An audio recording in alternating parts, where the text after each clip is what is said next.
They say every house has a history. Some are filled with laughter, others with tragedy.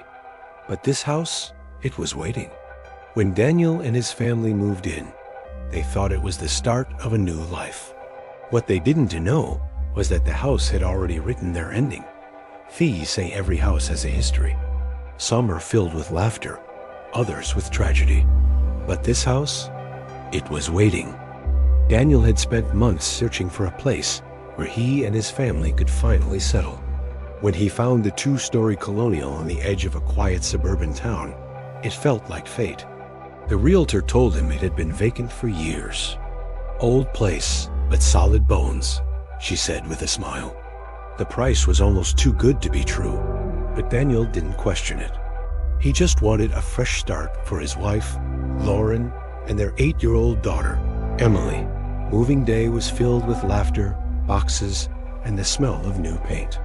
The house felt warm with sunlight pouring through the windows. By evening, they were exhausted but happy. As Lauren unpacked dishes in the kitchen, Daniel carried Emily upstairs to show her the bedroom that faced the woods. She clapped her hands in excitement, already imagining where her toys would go. But as the sun dipped below the horizon, the atmosphere began to shift. The air grew colder, heavier.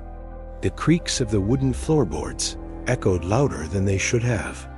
Daniel told himself it was just the quirks of an old house. But when Emily stopped mid-sentence and stared into the dark hallway, he felt a chill crawl down his spine. "Daddy, there's someone standing there," she whispered. Daniel glanced quickly, heart pounding. The hallway was empty, just shadows stretching along the walls. He laughed nervously and ruffled her hair. "It's just the dark, sweetheart. Nothing's there." That night, after tucking Emily into bed, Daniel and Lauren sat in the living room, sipping coffee and enjoying the rare quiet. But the quiet didn't last. From upstairs came the sound of footsteps, slow, deliberate, pacing back and forth. Lauren froze. "Daniel, is Emily awake?" He set his mug down and hurried upstairs. Emily was sound asleep, curled beneath her blanket. The room was still. But the moment he stepped back into the hallway, the sound came again, footsteps right behind him. He spun around. No one was there. The unease followed him back downstairs. Lauren looked pale. "You heard it too, didn't you?" Daniel didn't answer. He didn't want to admit it. Instead, he forced a smile and turned on the TV, as if background noise could drown out whatever was lurking in their new home. By midnight, the house had grown unbearably cold. Lauren shivered beneath the blanket. Then came the scratching, soft at first, like nails dragging across the walls. It traveled from the ceiling down toward the living room, circling them. Daniel grabbed a flashlight and followed the sound to the basement door. He hesitated. The door looked older than the rest of the house, its paint cracked, the wood warped. The scratching stopped the moment he touched the knob. He opened it slowly, the hinges shrieking. The basement smelled of damp earth and rot. His light swept across the stone walls and froze. There were words carved into the concrete. Dozens of them, overlapping, desperate. Only one stood out clearly, gouged deeper than the rest. "Leave." Daniel's breath caught in his throat as the flashlight trembled in his hand. The word "leave" glared back at him from the concrete, letters jagged as if carved in panic. The air was damp, suffocating, and he felt an unnatural pressure pressing against his chest. He slammed the basement door shut and locked it, telling himself it was just vandals, kids maybe, sneaking into the house years ago. But deep down, he knew better. That night, sleep didn't come easy. Lauren kept tossing, and Daniel lay awake, staring at the ceiling. Around 3 the house came alive. Doors creaked open on their own.